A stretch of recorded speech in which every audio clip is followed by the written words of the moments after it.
하나님 말씀은 구약성경 신명기 32장 1절에서 4절까지입니다. 우리 같이 한 목소리로 함께 읽겠습니다. 하늘이여 귀를 기울이라. 내가 말하리라. 땅은 내 입의 말을 들을지어다. 내 교훈은 비처럼 내리고 내 말은 이슬처럼 맺히나니 연한 풀 위에 가는 비 같고 채소 위에 단비 같도다. 내가 여호와의 이름을 전파하리니 너희는 우리 하나님께 위엄을 돌릴지어다. 그는 반석이시니 그가 하신 일이 완전하고 그의 모든 길이 정의롭고 진실하고 거짓이 없으신 하나님이시니 공의로우시고 바르시도다. 아멘. 하나님은 공의롭고 바르시다. 이렇게 설교 제목을 정했습니다. 이제 이 노래로 이제 장차 이스라엘 자손들이 가나안 땅에 들어가서 하나님께서 증거를 삼으시겠다고, 그래서 이스라엘 백성들에게 이 노래를 들려줘 가르치라 이렇게 말씀을 하셨습니다. 지금 여기서 이제 모세가 이스라엘 백성들의 앞날을 내다볼 수 있습니다. 이들이 회개하고 변하지 않는다면 이들은 그 땅에서 내어 쫓길 것이고, 그 젖과 꿀이 흐르는 땅에 그 축복을 뒤로 한 채 어쩌면 그런 산산이 뿔뿔이 흩어져야 되는 그런 운명에 처해 있습니다. 하지만 그들이 이제 하나님의 말씀에 순종하고 또 하나님께서 복을 주셔서 그들의 삶이 정말 평안하고 배부른 상태가 된다 할지라도 오히려 그것으로 하나님을 더욱더 감사하고 사랑할 수 있다면 사실은 그것이 훨씬 더 쉽죠. 그렇게 되기가 훨씬 더 쉽습니다. 그러니 이 노래를 부르는 그 모세의 마음이 어떠했을까? 그 간절함, 기대와 염려가 한데 뒤섞여 있었을 것입니다. 그런데 지금 여기서 외치고 있는 그 모세의 이 외침, 그 외침의 특성을 살펴보면 하늘이여 내 말에 귀를 기울이고 땅은 내 말을 들어라. 지금 하늘과 땅을 소환해서 자신이 하고자 하는 이 노래에 담긴 이 내용이 불멸하는 것이며, 또 이 사건은 단순히 이스라엘 자손들에게만 해당하는 것이 아니라 이것은 우주 전체에 영향을 미치는 사건임을, 다시 말해 이스라엘 자손들이 가나안 땅에 들어가서 하나님의 말씀에 순종할 것이냐 불순종할 것이냐, 올곧게 하나님만 섬길 것이냐 아니면 하나님을 떠나서 귀신을 섬기고 우상을 섬길 것이냐 하는 것은 단순히 이스라엘 자손들 그 민족들의 생존이 걸린 그런 일일 뿐만 아니라 그것은 땅과 하늘 모두에게 해당되는 일인 것을 나타내고 있다. 이제 바울 사도에 의해서 실제로 오늘 정말 그리스도인의 그 부활이라고 하는 것은 우주적 사건인 것을 말씀하고 있죠. 이 세상에 해와 달과 별들이, 또 이 세상 만물이 하나님의 자녀들이 나타나기를 기대하고 있다, 고대하고 있다, 간절히 기다리고 있다.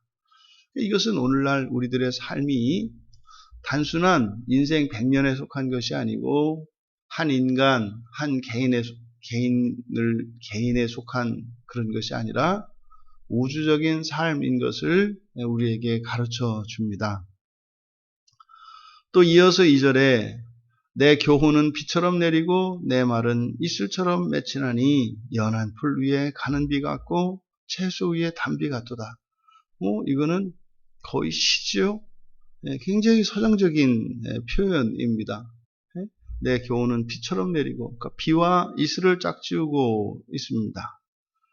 그리고 연한 풀, 그리고 채소를, 그리고 풀과 단비, 이렇게 짝을 지어서 대조법을 이용해서 말씀을 하고 있는데, 그럼 여기서 먼저 교훈이라고 하는 것은 무엇이냐? 교훈은 이제 레카흐라고 하는 히브리어인데, 이것은 그 사전적인 의미는 받아들인 것, 뭐 이런 뜻입니다. 교훈, 받아들인 것.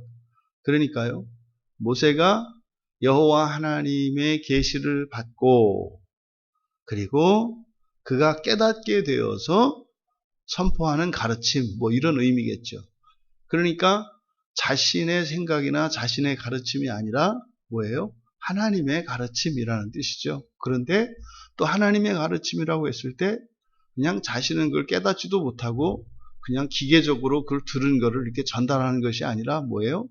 그것을 완전히 깨닫고 그리고 그것을 자기의 언어로 전달하는, 그래서 이것을 교훈 레카흐라고 한 것입니다. 그럼 여기서 내 교훈은 비처럼 내린다. 그러니까 교훈과 말 이렇게 이야기했는데 둘 다 같은 거죠. 근데 앞에서는 교훈이라고 하고 뒤에서 말이라고 한 것은 교훈은 하나님의 가르침인 것을, 말은 자신의 말인 것을, 그러니 곧 자신이 전하고 있는 이 가르침은, 이 말은 하나님의 말씀이라고 하는 사실을 나타내는 겁니다. 또 동시에 뭐예요? 하나님의 가르침이지만 내가 그것을 분명하게 알고 믿는 바를 전하는 거죠. 사실은 이것이 우리들의 전도의 원리인 겁니다. 하나님의 말씀을 우리가 듣고요, 깨달아야 하고 믿어야 하고요, 그리고 그것을 전하는 거죠. 이것이 바로 여기서 지금 모세가 외치는 방식인 거죠. 그래서 교훈과 말, 그래서 자신의 말, 하나님의 말씀, 이 두 관계를 지금 나타내고 있다. 그러면 비처럼 내리고 이슬처럼 맺힌다라고 하는 것은 무엇이겠는가? 비나 이슬이나 그 히브리 사람들, 이 팔레스타인의 사람들에게 있어서는 똑같은 하늘에서 내리는 물입니다. 그러니까 우리는 보통 우리나라의 강수량이나 강우량이나 비슷하지 않습니까? 실제로 이렇게 내리는 비, 이제 겨울에 이제 눈이 오고 이렇게 합니다만, 이렇게 이슬이 실제 강수량에 큰 영향을 미치지는 않아요. 우리나라의 경우에는. 그런데 여기는 그렇지 않습니다. 이른 비와 늦은 비라고도 나타내는데, 그래서 이 이슬이나 비라고 하는 것은 강수량 전체, 하늘에서 내리는 물 전체를 나타내는 말입니다. 그런데 비처럼 내린다, 그리고 이슬처럼 맺힌다. 비처럼 내린다라고 할 때 이것은 모든 지역에 공평하게 내리는 것을 나타냅니다. 그러니까요, 우리가 하나님의 은혜를 우리가 이야기할 때 햇빛과 같이, 그리고 비와 같이, 그것은 어디 가려지지 않아요. 이렇게 비가 내릴 때 어디 한 군데는 건너뛰고 어느 쪽에 오고 이러지 않는다 이 말이죠. 그리고 이슬줄이 맺힌다라고 하는 것은, 이슬은요, 이런 나뭇잎이나 풀잎이나 곡식이나 과일들 그 위에 맺히죠. 그러니까 비와 이슬의 특징은, 비는 하늘에서 땅을 향해서 공평하게 모든 곳에 내리고요, 이슬은 맺힙니다. 그러니까요, 모두가 받을 수 있다는 거죠. 공평하게 내리고 또한 동시에 모두가 받을 수 있도록 내린다는 거죠. 이것이 바로 교훈과 말, 모세가 지금 전하는 이 교훈과 말의 특징인 거죠. 또 연한 풀 위에 가는 비 같고 채소 위에 단비 같다. 여기서 이제 가는 비와 뒤에 단비 이렇게 되어 있는데, 여기서 조금 내리는 비와 많이 내리는 비, 그러니까 단비는 우리로 말하면 소낙비입니다. 소낙비. 그리고 가는 비는 가랑비입니다. 그래서 가랑비와 소낙비 이렇게 되는 거죠. 그러면 연한 풀 위에 가는 비 같다. 근데 채소 위에 단비 같다. 이것은요, 가랑비처럼 이렇게 작고 표신하지 않게 내리기도 하지만 또 소낙비처럼 넘치도록 눈에 확연해 띄도록 내리는 특징. 그래서 지금 모세를 통해서 주시는 이 교훈은 표신하지 않게 우리에게 유익을 끼치기도 하고 그리고 눈에 띄게 유익을 주기도 하는 말씀이라고 이야기를 하는 겁니다. 그런데 지금 모세가 외치는 그 내용이 무엇인가 살펴보니까 이제 3절 이하에서 여호와의 이름을 전파한다 이렇게 얘기합니다. 그러니까 지금 모세가 외치고자 하는, 전하고자 하는 그 내용의 첫 번째가 무엇이에요? 여호와의 이름입니다. 여호와의 이름. 여호와의 이름. 이 이름은 하나님의 모든 존재와 하나님의 능력과 권세와 영광 모든 것을 나타내는 말이죠. 근데 그 여호와의 이름을 너희들에게 전파할 거니까 너희들은 어떻게 해라? 우리 하나님께 위엄을 돌릴지어다. 여기서 위엄이라고 번역된 말은 위대함입니다. 위대함, 고델이라고 하는 말인데 이게 이제 모세 오경에 모세가 사용하는 용어거든요. 그래서 고델, 그래서 이거는 위대함이라는 거죠. 그러니까 모세가 지금 이스라엘 자손들에게 여호와의 이름을 전파할 것인데 그 이름을 듣고 그러니까 여호와에 대해서 알게 되면 여호와가 어떤 분이시라는 걸 알게 된다는 거예요. 위대한 분이심을 알게 된다는 거죠. 또 마찬가지로 여호와의 이름을 지금 이스라엘 자손들에게 전파하는 목적이 뭐라는 것이에요? 여호와 하나님은 위대한 분이시라는 거죠. 여기에는요, 바로 이스라엘 자손들이 가나안 땅에 건너가서 하나님을 떠나야 할 이유가 없다는 거죠. 이 세상에 하나님 같은 분이 없기 때문에 떠나야 할 이유가 없어요. 근데 지금 이들의 마음속으로는 이미 본인들은 아니라고 하겠지만 이미 떠날 준비가 되어 있는 상태잖아요. 그러니까 이미 여호와 하나님으로부터 구원의 은혜를 입었고 40년 광야 생활에서 하나님의 절대적인 보호 속에서 살아왔어요. 그러면 그 생명의 은혜를 입은 이들이 하나님을 떠난 일이 없잖아요. 근데 원래 박물에 빠졌던 사람을 건져주면 보따리 내려나는 게 이게 인간의 죄성이거든요. 그러니까 이들이 하나님 떠나는 건 있을 수 없는 얘기고 지금 하나님하고 모세가 엉뚱한 말 하는 거예요. 그러면서 다 아는 얘기를 하는 거 아닙니까? 하나님이 위대하시다. 알죠. 다 아는 얘기입니다. 다 아는 얘기예요.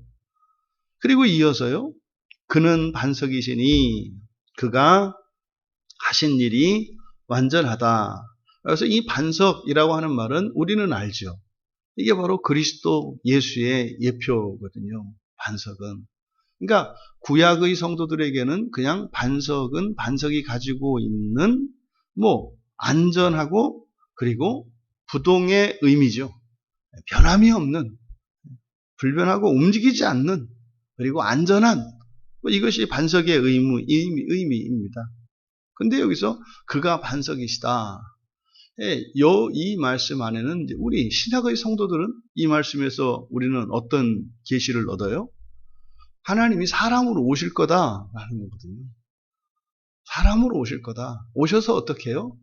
너희들이 지금까지 애굽에서뿐만 아니라 또 광야에서뿐만 아니라 가나안 땅에서조차 이제 너희들이 들어가서 하나님을 떠나고 배신해서 그렇게 패역한 목이 곧은 백성으로 살아갈 것인데 그래서 하나님이 어떻게 하신다? 너희들을 구원하시기 위해서 사람으로 이 땅에 오실 것이다.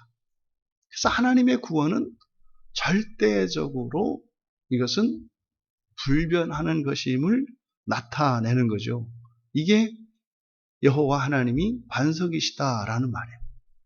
그러니까 그가 하신 일이 완전하다라고 하는 의미가 우리들에게는 확 와닿죠. 그러니까 이들에게는 그냥 그렇지, 반석과 같이 안전하시고 불변하시고 부동하시는 분이시니까 그러시지, 하나님이 하시는 일은 다 완전하지, 이렇게 이해를 하겠죠. 하지만 우리들은 하나님이 사람이 되셔서까지 우리들을 구원하실 것이다. 이거는 이스라엘 사람들로는 이것은 상상도 할 수 없는 계시입니다. 하나님이 사람이 되신다니요. 이 언어도 다니고 지금 만약에 이 시대 같았으면 저는 그냥 돌 맞아 죽는 정도가 아니라 불에 태워 죽였을 겁니다. 하나님이 사람이 된다니요. 이게 망발도 이런 망발이 어디 있습니까? 게다가 또 이제 뭐 사람이 하나님이 된다고 그러니 이거는 또 이제 뭐 예수님조차도 그래서 용납될 수 없는 너무나 이적을 보이시고 그리고 당시에 그 있었던 이 랍비들을 뛰어넘는 어떤 지혜를 가지고 계시고 그 거룩함이 분명히 있음에도 불구하고 메시아일 가능성이 매우 농후해. 그럼에도 불구하고 십자가에 못 박아 죽일 만큼 참담하고 신성모독적인 발언이 하나님이 사람이 되고 사람이 하나님 된다는 이 복음이에요. 그러니까 복음을 반대하는 이유가요. 착한 마음에서 그래요. 하나님을 높여드리려고. 신성을 모독하지 않으려고. 그리고요. 우리의 겸손한 마음에서 그래요. 우리 주제에 제대로 된 사람도 못 되는 우리 주제에 무슨 하나님입니까? 그러니까요. 실제로 이스라엘 백성들이 예수님을 향해서 그렇게 분개하고 적개심을 가졌던 것은 하나님의 이름을 높이기 위한 것이에요. 그리고 우리가 창조주 앞에서 피조물 자리에 서겠다라고 하는 겸손함이에요. 그러니까 우리가 그냥 도덕적으로 판단할 때 예수님이 하나님이신데 이 사람들이 십자가에 못 박아 죽였어. 저놈들은 죽일 놈들이야. 이렇게 생각하는 거나 그들이 예수님을 향해서 신성모독이라고 생각하는 거나 사고방식은 별로 다르지 않은 거예요. 그거나 그거다. 다만 우리는 뭐예요? 나는 예수님 편이다. 예수님 편이냐 예수님 편이 아니냐가 중요한 게 아니라 당신의 사고방식이 그저 짐승과 별반 다르지 않은 사람의 생각이냐 사람의 생각을 뛰어넘는 초월적인 하나님의 생각이냐가 중요한 거죠. 하나님의 생각이냐 사람의 생각이냐 그러니까 사람의 수준이냐 하나님의 수준이냐가 중요한 것이지 사람으로서 옳고 그르고 이것이 중요한 게 아니다. 여러분 이 생각을 여러분들이 깊이 생각하셔야 돼요. 그러면 과거에 유대인들이 행했던 그런 일들을 우리 그리스도인들이 똑같이 행할 수 있어요. 지금 일어나는 일을 보세요.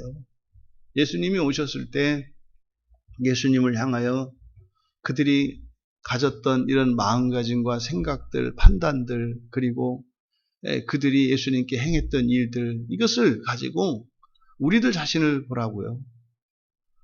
다른 그리스도인들에 대해서 어떤 생각을 가지고 있느냐 이 말이에요. 우리 개신교인들이니까 여러분들이 천주교인에 대해서 어떻게 생각하냐. 특히 우리들은 지금 또 장로교인들이니까 특히 뭐 장로교에서 천주교에 있는 성당에 다니는 사람들을 어떻게 생각하냐고요. 신부들을 어떻게 생각하냐고요. 단칼에 베버리지 않냐고요. 뭐 그뿐입니까? 뭐 개신교 내에서도 뭐 이렇게 교단 간에 갈려 있는 그냥 단칼에 베버리잖아요. 이런 사고방식이 예수님을 십자가에 못 박았던 그 사고방식이에요. 이 편이냐 저 편이냐 차이예요. 그러니까 자꾸 예수를 믿는 것이 예수님 편, 예수님 반대편 이렇게 이야기한다 이 말이죠. 우리가 하나님과 사탄을 이야기할 때 정말 거짓 신들을 섬길 것이냐 하나님을 섬길 것이냐 우리들은 바른 하나님 편에 서야 되는 거 틀림이 없습니다. 하지만요 우리들의 사고방식은 그것을 능가하는 것이어야 해요. 하나님 편에 서는 것 전제되어 있지만 그 다음은요 하나님의 마음으로 하나님의 감정과 하나님의 지성으로 사물을 보고 판단하고 느껴야 한다 이 말이죠. 그러니까 지금 하나님께서 이스라엘을 구원하실 때 그들이 범죄하고 그들이 곁길로 가고 할 때 어떻게 하시냐고요. 그냥 칼로 쭉 끊어내가지고 영원히 이제 끊어버리고 이렇게 하시냐고요. 어떻게 해서든지 그것을 고쳐서 바른 길로 가도록 인도하시잖아요. 목자들이 광야에서 양떼들을 인도할 때 양 하나가 길을 벗어나면 확 거버리고 저건 내 거 아니야 이렇게 하냐고요. 오늘날 이것이 개교회로 들어가면은 그렇게 강조해요. 목자 있는 양과 같이 떠나간 한 양떼들을 위해서 어떻게 해요? 이제 막 쫓아가게 누구 보내요? 이제 부목사 보내고 권사 보내고 구역장 보내고 난리를 치잖아요. 근데 교회 밖에만 나가면 확 거버리는 이상하잖아요. 교회는 한 몸이고 하나라고 하면서 그러니까 교회 안에서 우리 교인을 대하는 것과 교회 밖에 있는 다른 교회에서 예배를 드리고 있는 다른 교인을 대하는 태도가 왜 이렇게 다르냐고요. 심지어는 아주 그 고약한 순양 머리 뿔난 순양처럼 순양이 머리 뿔날 때 가려우니까 막 들이받거든요. 순양은 머리 뿔날 때 되면은 막 이게 간질간질 하니까는 막 벽이고 바위고 막 들이받습니다. 지들끼리도 막 들이받습니다. 여기가 이제 가려우니까 뭐 손이 닿질 않잖아요. 그러니까 머리를 막 들이받는다고요. 그런 것처럼 지금 교회와 교회가 또 교단과 교단이 막 들이받잖아요. 우리들이 하나님을 알 때, 하나님의 위대하심을 알 때, 그리고 하나님이 사람이 되시고 사람이 하나님 되는 것이라는 것을 알 때, 그렇게 이 세상에서 뭐 이렇게 무슨 교리와 성경에 대한 해석이 서로 척지고 원수같이 서로가 형제가 형제를 향하여 마귀의 자식이니 뭐니 이렇게 할 일이냐 이 말이에요. 그걸 다르다고 불에 태워 죽이고 말이죠. 이마에다가 인두로 지지고 말이죠. 그러니까 이것은 아주 인간적인 짐승과 별반 다르지 않는 언젠가는 죽어 없어질 것 같은 필멸적 존재인 인간적 사고인 거죠. 이미 구약에 그리스도에 대한 계시가 나타나 있었구나. 못 알아듣죠. 그리고 하나님의 모든 길이 정의롭고 진실하고 거짓이 없기 때문이다. 여기서 거짓이 없다 이렇게 되어 있는데 거짓이 없다라고 하는 말은 거짓말하지 않는다 이런 것이 아니라 부당하지 않다. 거짓이라기보다는 부당함이에요. 부당하지 않다. 그러니까 정의롭다 하는 것과 부당하지 않다라고 하는 것이 거의 동의어입니다. 부정어예요. 그리고 진실하다, 곧다라는 거죠. 그러니까 여호와 하나님께서 인도하시는 모든 길은 정의롭고 진실하고 부당함이 없으시기 때문에 하나님은 반석이시고 하나님이 하시는 일은 완전하다. 그래서 지금 모세가 선포하고 있는 여호와의 이름, 그 여호와 하나님은 어떤 분이시다? 공의로우시고 바르시도다. 공의롭고 공평하시다. 그러니 이 하나님이 공의롭고 공평하다라고 하는 이 말씀은 우리들에게 어떠한 상황에 처했을지라도 어떤 시대에 어느 민족으로 어느 가정에서 어떤 사람으로 태어났을지라도 하나님의 구원은 어떻다? 공의롭고 공평하다. 어저께 중학생짜리가 그런 질문을 해요. 왜 이 세상에 이런 대량 학살이나 이런 끔찍한 전쟁이 왜 일어났나요? 그때 왜 하나님은 좀 도와주시면 안 되나요? 이런 질문을 하더라고요. 제가 참 감사했어요. 그런 질문이 왜 생길까요? 하나님에 대한 불만이나 하나님이 부당하다라고 생각해서 그 질문이 나오는 게 아니라 그런 질문은요, 인류애예요. 인류에 대한 사랑이 생겨날 때 이게 이상하다. 왜 이런 일이 일어났지? 이런 일은 일어나지 말았어야 하는데 너무나 마음 아프다. 이런 감정과 이런 판단을 가질 때 생겨나는 질문이에요. 그러니까 사랑이 있는 거죠. 사랑이 있는 거죠.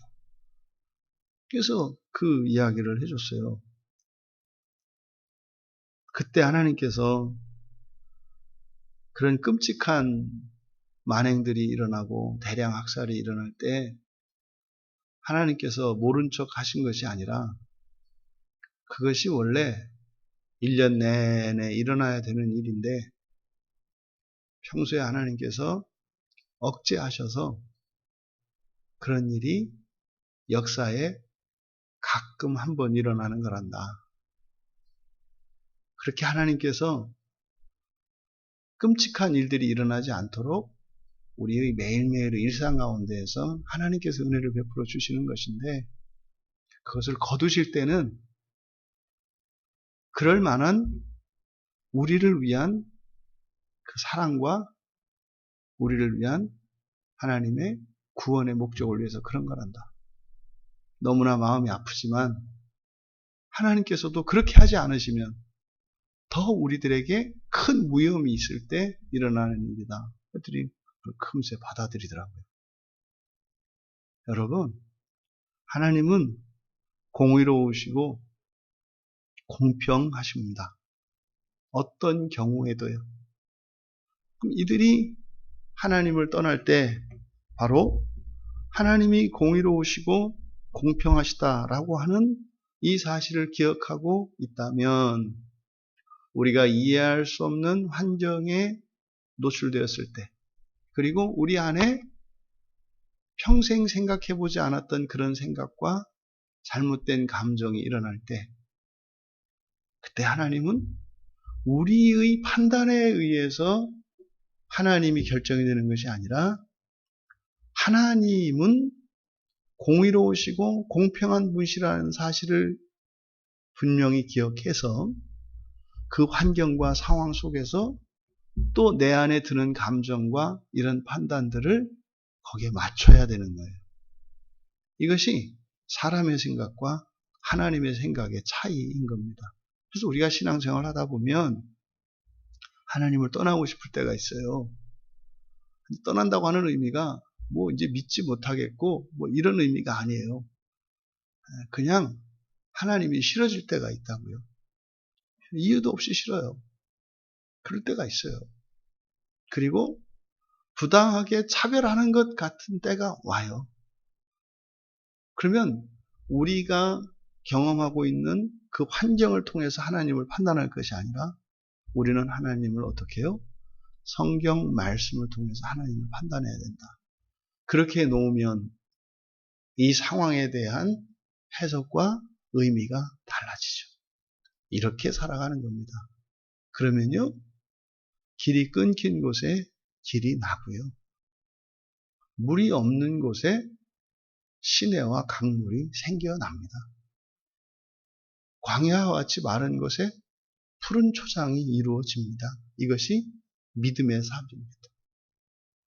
나의 판단과 성경의 가르침 사이에 이러한 괴리감이 생길 때 성경 계시를 따라서 우리가 걸어가면 참으로 그것이 진리라고 하는 사실을 하나님께서 증명하세요.